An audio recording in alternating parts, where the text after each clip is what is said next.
A primeira carta de Pedro. Seu nome era Shimon, ou Simão, quando ele se tornou um seguidor de Jesus, e ele fazia parte do círculo interno dos 12 discípulos. Quando ele confessou que Jesus era o Messias, Jesus mudou o nome dele para Kéfas, que é aramaico para pedra, e mais tarde foi traduzido para o grego como Petros, ou Pedro. Jesus prometeu que Pedro se tornaria um líder entre os apóstolos para guiar a comunidade messiânica em Jerusalém nos seus primeiros anos de existência, e foi isso que aconteceu. Lembre-se dos primeiros capítulos do livro de Atos. Pedro acabou sendo chamado para levar as boas novas de Jesus para além das fronteiras de Israel. Mas essa carta foi escrita décadas após essa missão ao mundo romano em geral. Descobrimos no final dessa carta que Pedro está em Roma, que ele chama de Babilônia. E aprendemos que Pedro encomendou essa carta, mas na verdade ela foi composta por um homem chamado Silvano, que era um colega de Pedro. Essa foi uma carta circular enviada para várias comunidades eclesiásticas na província romana da Ásia Menor, que é a atual Turquia. E Pedro descobriu que esses irmãos, de grande maioria não judeus, estavam sendo perseguidos. Eles estavam enfrentando hostilidade, sendo assediados pelos seus vizinhos gregos e romanos. E assim, Pedro escreveu para encorajá-los no meio do seu sofrimento, e isso ajuda a explicar o estilo dessa carta e os seus temas principais. A carta começa com uma saudação e se transforma em uma canção poética de louvor a Deus, o que introduz os temas principais explorados na parte principal da carta, em que ele primeiro afirma a nova identidade da família desses cristãos que estão sendo perseguidos, o que os ajudará a ver o seu sofrimento como uma maneira de dar testemunho sobre Jesus, e isso ajuda-os a concentrar esperanças futuras no retorno de Jesus. Vamos aprender mais. Você verá como todas as peças funcionam juntas. Pedro começa cumprimentando essas igrejas como o povo escolhido de Deus que está exilado pelo mundo inteiro.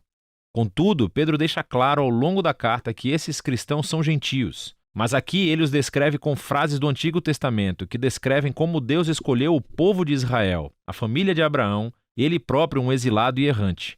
Essa é uma estratégia-chave que Pedro repete ao longo de toda a carta. Ele quer que esses cristãos não-judeus que estão sofrendo vejam que, através de Jesus, agora pertencem também à família de Abraão.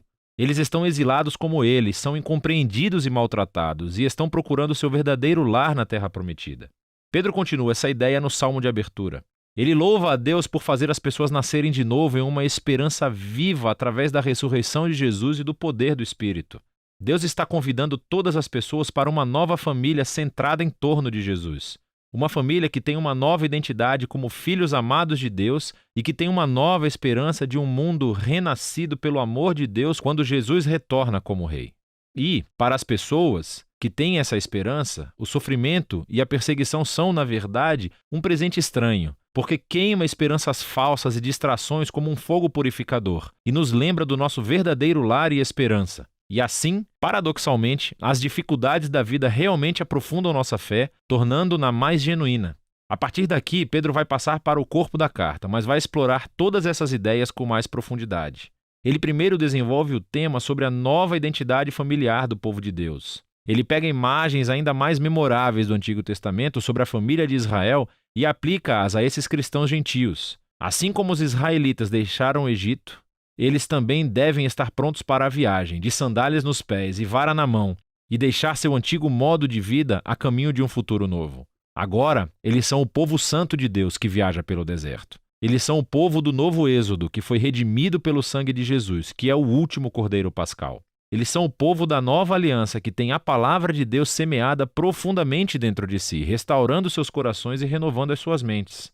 Eles são o novo templo construído sobre a fundação do próprio Jesus. E eles são o novo reino de sacerdotes que estão servindo a Deus como seus representantes para as nações. Agora, aplicando todas essas imagens incríveis a esses cristãos gentios perseguidos, Pedro está colocando seu sofrimento dentro de uma nova história e isso leva à próxima sessão. Sua perseguição pode realmente ajudar a esclarecer sua missão no mundo, para dar testemunho da misericórdia de Deus entre as nações.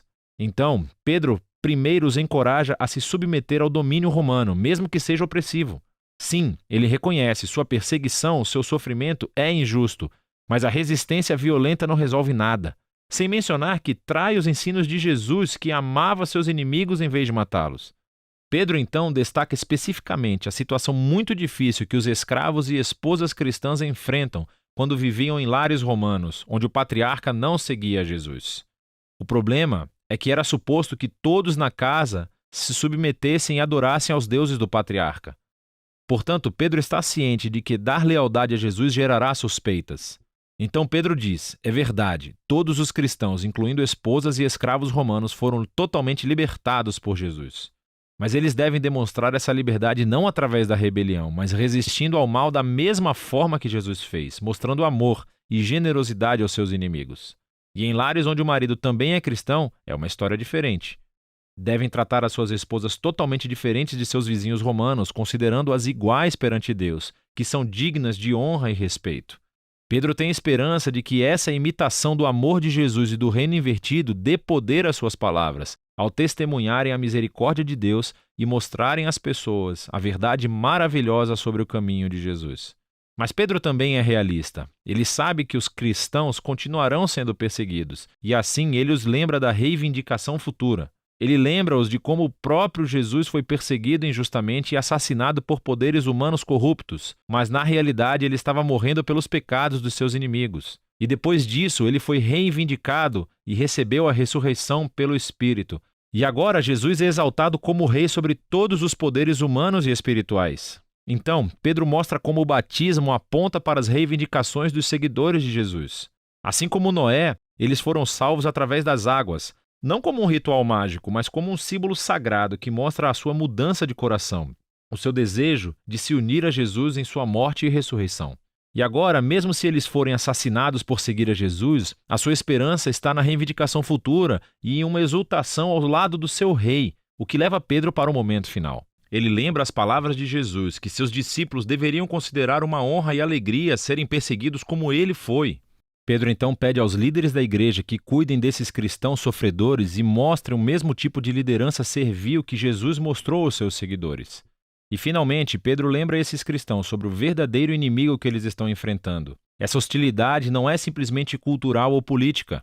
Existem forças obscuras do mal espiritual no comando, que inspiram o ódio e a violência.